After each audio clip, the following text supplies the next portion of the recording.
ठाण्यामध्ये आज महायुतीचा मेळावा पार पडत आहे। या ठिकाणी पाहिलं तर असंख्य कार्यकर्त्यांसह अनेक पदाधिकारी देखील या ठिकाणी उपस्थित आहेत। याच मेळाव्यातून ठाणे लोकसभेवरती कुणाची वर्णी लागणार हे जाहीर होण्याची देखील शक्यता वर्तवली जात आहे। तर या ठिकाणी पाहिलं तर ज्यांचे नाव ठाणे लोकसभेमध्ये भाजपा असेल किंवा शिवसेना असेल चर्चेमध्ये आहेत ते सर्व उमेदवार जे आहेत ते या ठिकाणी आता उपस्थित आहेत। आमदार रवींद्र फाटक असतील, आमदार प्रताप सरनाईक असतील, आमदार संजीव नाईक असतील, ते सर्व या ठिकाणी आता या ठिकाणी उपस्थित आहेत। सर, ठाणे लोकसभेचा तिढा अद्यापही कायम आहे। नेमकं भाजप की शिवसेना हे अजून निश्चित झालं नाही, परंतु तुमचं देखील नाव ठाणे लोकसभेवरती चर्चेत आहे। बघा, महायुतीचा आहे, शिवसेनेचा बालेकिल्ला आहे आणि धर्मवीर आनंद दिघे साहेबांनी या सीट मागून घेतली आहे आणि ती सीट आता 20-25-20 वर्ष शिवसेनेचा खासदार आहे। त्याच्या माध्यमातून आमची मागणी आहे शिवसेनेच्या सर्व पदाधिकाऱ्यांची आणि आमच्या लोकांची, महाराष्ट्राचे मुख्यमंत्री एकनाथ शिंदे साहेबांकडे ही शिवसेनेला सीट मिळावी। पण अंतिम निर्णय सन्माननीय महाराष्ट्राचे मुख्यमंत्री, उपमुख्यमंत्री देवेंद्रजी, अजित पवार साहेब आणि महायुतीचे सर्व नेते जो करतील तो आम्हाला मान्य आहे। परंतु मागील काही काळांमध्ये आपण पाहिलं तर तुमचं नाव जे आहे ते मोठ्या प्रमाणात चर्चेत राहिलेलं आहे। मुख्यमंत्र्यांनी देखील तुमचं नाव जे आहे ते घेतलेलं आहे। जर पक्षाने संधी दिली तर काय वाटतं, कशा प्रकारच्या या निवडणुका होतील? पक्षाने संधी दिली तर नक्कीच विचार करणार आम्ही, पण जो महायुती निर्णय ठरवतील त्या अंतिम निर्णय त्यांचा असेल। ज्यावेळेस तुमचं नाव चर्चेमध्ये राहिलेलं आहे तेव्हाच तुमचे मित्रपक्ष, एकेकाळचे मित्र असणारे राजन विचारे ते आता उद्धव ठाकरे पक्षामध्ये आहेत, त्यांनी तुम्हाला शुभेच्छा देखील दिल्या होत्या। नाही बघा, ते राजकारणात सगळे एकामेकाला शुभेच्छा देत असतात। जेव्हा अंतिम निर्णय होईल त्याच्यानंतर माध्यमातून आम्ही स्वतः समोर बोलू तुमच्यासमोर। निश्चित प्रताप सरनाईक देखील या ठिकाणी आहेत, त्यांचं देखील नाव जे आहे ते ठाणे लोकसभेवरती मोठ्या प्रमाणात चर्चेत या ठिकाणी आहेत। सर, ठाणे लोकसभेवरती तुमचं देखील नाव चर्चेत आहे, परंतु नावावरती अद्यापही शिक्कामोर्तब झालेलं नाहीये, काय वाटतं? महायुतीचे उमेदवार म्हणून सगळे या परिसरामध्ये काम करतायत। जो उमेदवारी देण्याचं काम हे आमच्या पक्षाचे प्रमुख करतात, त्यामुळे आम्ही तर फक्त नावाला म्हणून आहोत। ज्यावेळेस उमेदवार जाहीर होईल तो उमेदवार महायुतीचा असेल आणि आम्ही प्रचंड मताधिक्यानं किंबहुना गेल्या निवडणुकीमध्ये जे मताधिक्य मिळालं असतं त्यापेक्षा जास्त मताधिक्यानं निवडून आणण्याचं काम आम्ही यावेळेस करणार आहोत।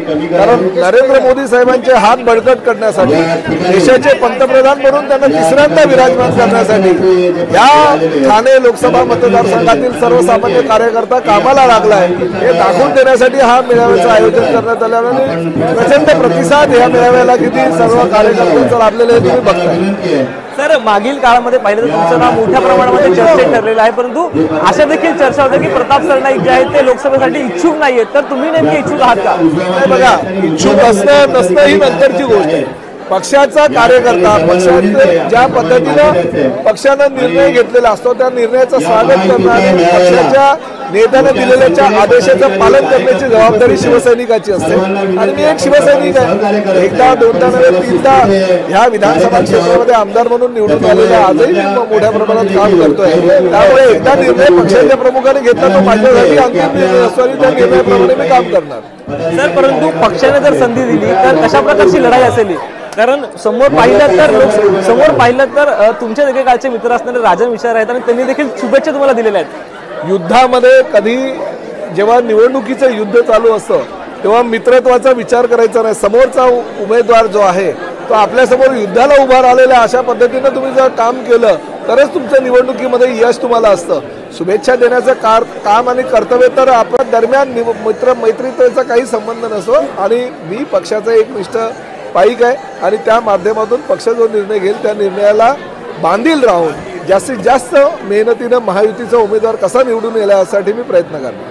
निश्चित या ठिकाणी भाजपचे इच्छुक उमेदवार असणारे संजीव नाईक देखील या ठिकाणी जे आहेत सर्व उमेदवार या ठिकाणी आहेत। सर, ठाणे लोकसभा नेहमीच भाजपचा शिवसेनेचा बालेकिल्ला समजला होता, तुम्ही देखील या लोकसभेवरती इच्छुक आहात, तर काय सांगाल एकंदरीत? हो, या ठिकाणी भारतीय जनता पक्षाच्या वतीनं मी इच्छुक आहे असं या ठिकाणी पक्षाला सांगितलेलं आहे। अंतिम निर्णय हा वरिष्ठ पातळीवरती भारतीय जनता पक्षात होईल आणि महायुतीचा जेव्हा उमेदवार ठरला जाईल तेव्हा माननीय मुख्यमंत्री शिंदे साहेब, उपमुख्यमंत्री फडणवीस साहेब, उपमुख्यमंत्री अजितदादा हे तिन्ही नेते एकत्र घेऊन हा निर्णय घेतील। आम्हाला विश्वास आहे की अबकी बार 400 पार, अबकी बार 45 पार आणि ठाण्याचा खासदार मोदी साहेबांना जाऊन तिथे मतदान करणार। तर कल्याण लोकसभेमध्ये ठाकरे गटाचा उमेदवार ठाकरे गटाच्या नावावरती शिक्कामोर्तब झाला, परंतु ठाण्यातील लोकसभेवरती अजून शिवसेनेचा उमेदवार जाहीर झाला नाही. तर अधिकृतरित्या हा उमेदवार नेमका केव्हा जाहीर होईल? लवकरच महायुतीचा उमेदवार जाहीर होईल आणि तो आपल्या सर्व ठाणे शहर नवी मुंबई मीरा भाईंदरच्या जनतेला जाऊन भेटेल आणि आपल्या पुढच्या या जो काही 1.5 महिना बाकी राहिलेला आहे याचा जोमात प्रचार करेल. निश्चित आपण पाहिलं तर या ठिकाणी जे आहेत ते सर्वच उमेदवार जे आहेत या ठिकाणी पोहोचलेले आहेत. तर ज्यांचं नाव आगामी काळामध्ये मोठ्या प्रमाणात चर्चेत आलं ते म्हणजे नरेश म्हस्के देखील. सर, ठाणे लोकसभेचा तिढा अद्यापही कायम आहे, तुमचं देखील नाव मोठ्या प्रमाणात चर्चेत आहे, तर काय वाटतं एकंदरीत? नाही, मला नाही माहिती माझं नाव वगैरे, मी टी व्हीवरती पाहतो आणि आनंद व्यक्त करतो की असं नाही, पण बाबा खासदार म्हणून नाव येते. या ठिकाणी उमेदवार आमच्या दृष्टीने महत्त्वाचा नाही आहे. माननीय मुख्यमंत्री एकनाथ शिंदे साहेबांनी जो शब्द दिलेला आहे माननीय नरेंद्र मोदी साहेबांना की 85 वर्षी महाराष्ट्रात जागा जिंकून यायच्यात, ही जागा सर्वात जास्त मताधिक्यांनी निवडून आणणं हा आमचा उद्देश आहे. सर, ठाणे लोकसभा हा नेहमी शिवसेनेचा बालेकिल्ला समजला जातो, तर नेमकी पक्षाने संधी दिली तर कशा प्रकारची लढाई असेल? मुख्य नेते निर्णय घेतील, आमच्यावर अन्याय होणार नाही आम्हाला खात्री आहे.